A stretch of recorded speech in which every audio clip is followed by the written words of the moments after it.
Hey everyone, and welcome to the Trained by Tradewin show. I'm Coach Andy. I'm Coach Meredith. And today we're going to talk about what happens when you hit a plateau and how to break through that. So if that's for you, stay tuned.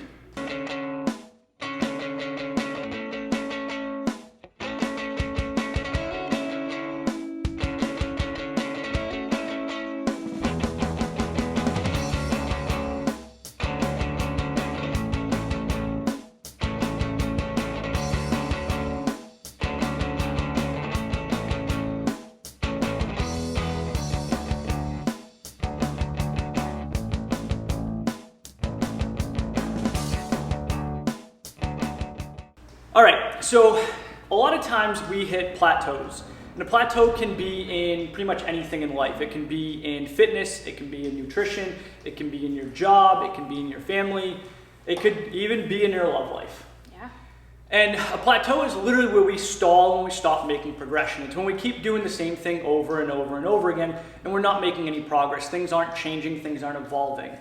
So in fitness, this may look like constantly moving the same weight, or constantly getting the same reps of pull-ups unbroken, or same amount of jump rope unbroken. Feeling like you're dying during burpees all the time. In nutrition, this may feel like being stuck at a certain weight for a while, right? Like if you're like, well, I want to lose 10 pounds, I've gotten 5, but I just can't do the next 5, and it's been a month, 2 months, and you just can't move past that last 5 pounds. In your job, it may feel like you're constantly doing the same thing day in and day out. It may feel like you've had the same position for 10, 12, 15 years, doing the same thing day in and day out. In your family, it may feel like you're doing the same thing with your significant other all the time, which may include just binging Netflix. Yeah. It may include barely going out to dinner once in a while, or even just cooking at home, ordering a lot of takeout all the time. It's really, plateaus are pretty much whenever we do the same thing over and over and over again. So how do we break through plateaus and start to see that progress? So I've got a method, but what's your method for breaking through plateaus? I think it is trying something new, being brave. Yeah.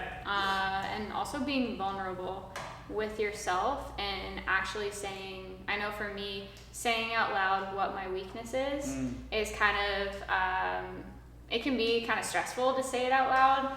So if it's for me with fitness, and I was like, I'm just not a good rower yet. And adding the yet is like really important, especially Absolutely. with like a growth mindset.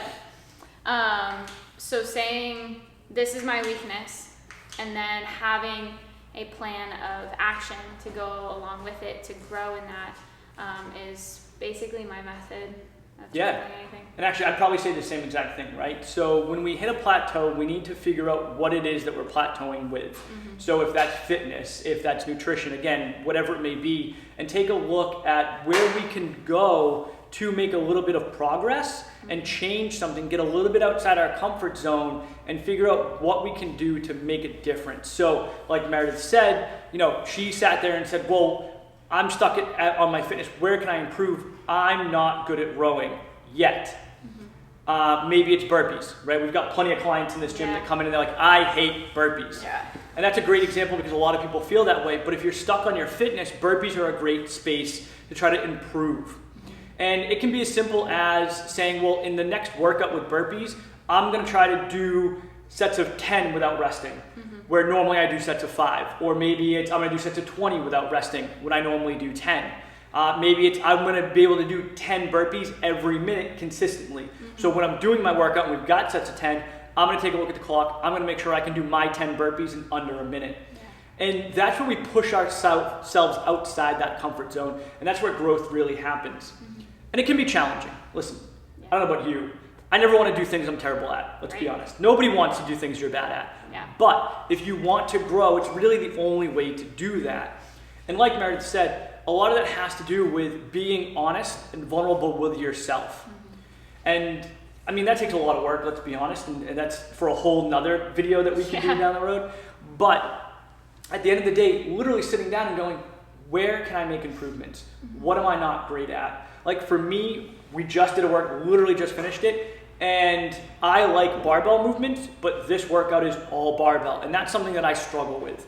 So if I want to get better at that, something that I might be doing is when we do barbell work, increasing the weight, but not decreasing the reps. So I'm forcing myself to do a higher load with the same volume to really help improve my strength and my conditioning in those barbell workouts.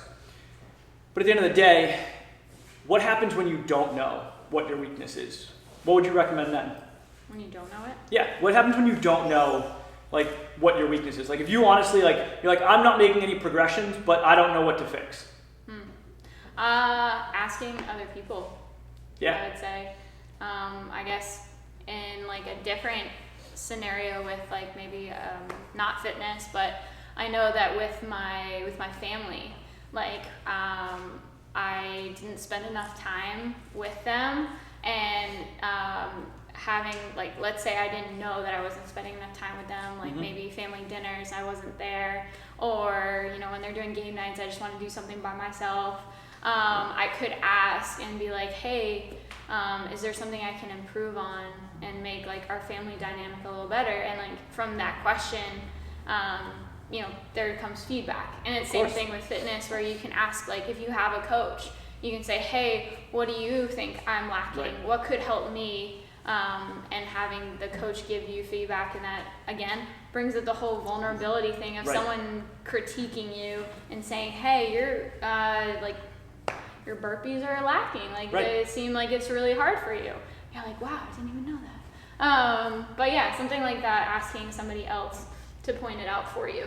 Yeah, I mean, so that's really what it comes down to. If you don't know where you're stuck, if you don't know what to improve upon, get an outside perspective, get a third party perspective. We're us, so we're in deep. We are so focused on our problems or where we're at on our plateau that we can't zoom out and see the larger picture. And that's what a coach is literally there for. And I use the word coach very loosely in the sense of like coach for fitness, but it could be a coach for nutrition, it could be a therapist, it could be a counselor, somebody that has probably walked in your shoes before you, done what you are trying to accomplish, and has broken through the same plateaus as you. That's really what you want to seek out when you seek a coach. And again, I use the term coach very loosely. You could use the word therapist, coach, instructor, mentor, whatever you want to use. They're all basically the same thing. In karate that we both come from, it means sensei, right? It's one who has gone before. And that's really what we would recommend for if somebody is stuck and doesn't know where to improve. So at the end of the day, if you're hitting a plateau, it means that you're doing the same thing over and over again. You've got to get outside that comfort zone, because that's the only place where you're going to grow. And if you don't know where you need to improve, where you can get outside that comfort zone, go find a coach. Or even better yet, come here and try out a class at Tradewinds, and we'll be happy to coach you and tell you where you need improvement. In a nice way, of course. Well, anyway, I hope you guys learned something from this, and I hope it inspires you to kind of take that next step and grow a little bit. Anyway, if you have any questions, make sure to comment below or reach out to us. You can reach us at info@tradewinds.fit anytime. We'll be more than happy to answer your questions. But until next time, thanks so much for watching, and we'll catch you next week. See you later.